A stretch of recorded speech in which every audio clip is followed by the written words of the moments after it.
Typical question, how are you passing your time while in quarantine?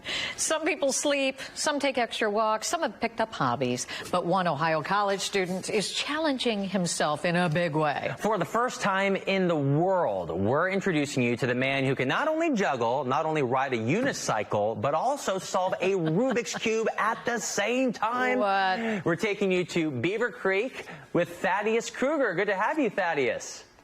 Thank you. So, I mean, first, did this start with some sort of rivalry going on with your brother? Not really. He inspired me to learn how to do the Rubik's Cube. He taught me, he showed me all the different tricks and helped me get faster at it. And then I had been able to juggle, and a bunch of my friends suggested that I mix them, and I took it seriously. Where did the unicycle come into play? About the same time as I was learning to juggle, my parents got me a unicycle for my birthday.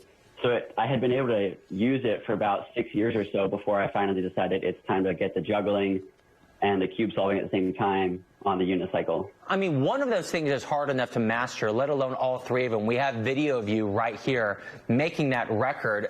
Out of the three, Thaddeus, be honest, which one is the hardest? The hardest is probably, honestly, the unicycling.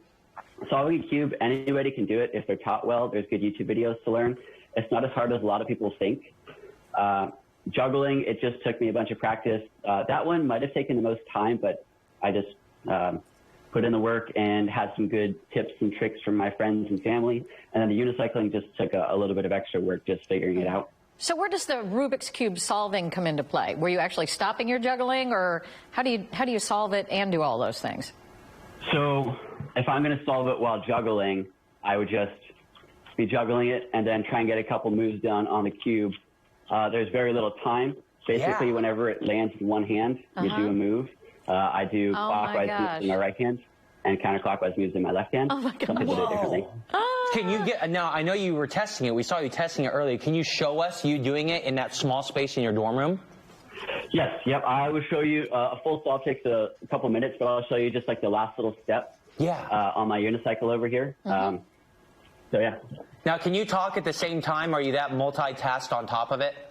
I can actually talk a little bit at the same time. It's not too difficult. Okay. Not like too much. So in that case, you're submitting this to the Guinness World Book of Records, right? I plan to at some point, most likely, yes. Nice. It's not there yet, but I will probably apply at some point. I want to know what was your total time? 2 minutes and what? 2 minutes, about 30 seconds, I think, is what I got. Incredible. 232.18. Oh my gosh. Okay. This is the best. This is the most interesting part, how you start this thing. Yeah. Here we go. And in a tiny dorm room. Okay. Hopefully someone doesn't walk in from the shower. Right. That'd be bad.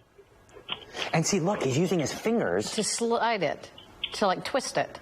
Wow. That is incredible. I can't even juggle. No. Look at that. So, are you ready for your next challenges? We have a few ideas for you. Sure. All right.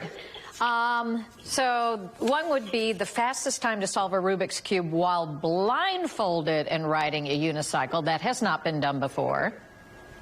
That's correct. So as ridiculous as that is, I've thought about it. Whoa. It would be insane. I don't know if it's possible. I haven't even really told many people at all that I'm thinking about doing that, just because of the likelihood of it happening is very low. That is, would you be allowed to have like little bumps on a Rubik's Cube? Because the first thing that comes to my mind is it flips in the air and you don't know where it goes. That's a great question. Some people who are blind and learn to solve a Rubik's Cube, they have textured ones. But so you can feel and kind of tell what color the side is. That might work. Yeah, but in Rubik's Cube competitions, blindfold solving is an actual event, and you're not allowed those because it's cheating. So you basically have to memorize the solution beforehand. Wow. And that would be more what I would go for, but it would be really hard because if it twists the wrong way and I catch it, I have no idea where I do. And real quick, the second challenge we have, could you do this? The fastest time to solve 3 Rubik's Cubes not blindfolded while juggling. Yes, that is. There are a couple people who've done that. I've done that before. There is someone who has a Guinness World Record for that. I think it's low 5 minutes. Oh, God. Yeah, 5:30, I think, is the record. So, yeah. Oh, my gosh. That's incredible. Thaddeus, So cool to see you at your task right there. And what do you hope to do with this talent? I know you're a mechanical engineer student, but what do you hope to do with this special talent? Mostly it's just for fun. It definitely has developed hand-eye coordination. Mostly it's just a fun, challenging thing that I can push myself and learn how to practice and get good at something. That's so good. When, you know, so many students are just laying in a puddle of beer. Here you are doing, doing this. Good for you. Thanks for sharing it this morning, Thaddeus. Thank you. He's going to be the one you want to fix, like all the breweries and everything. He's just going to have the he's so smart. That's awesome. Oh, wow. I was such an underachiever. I can make a paper airplane. Oh, well, good for you. We'll be right back, everybody.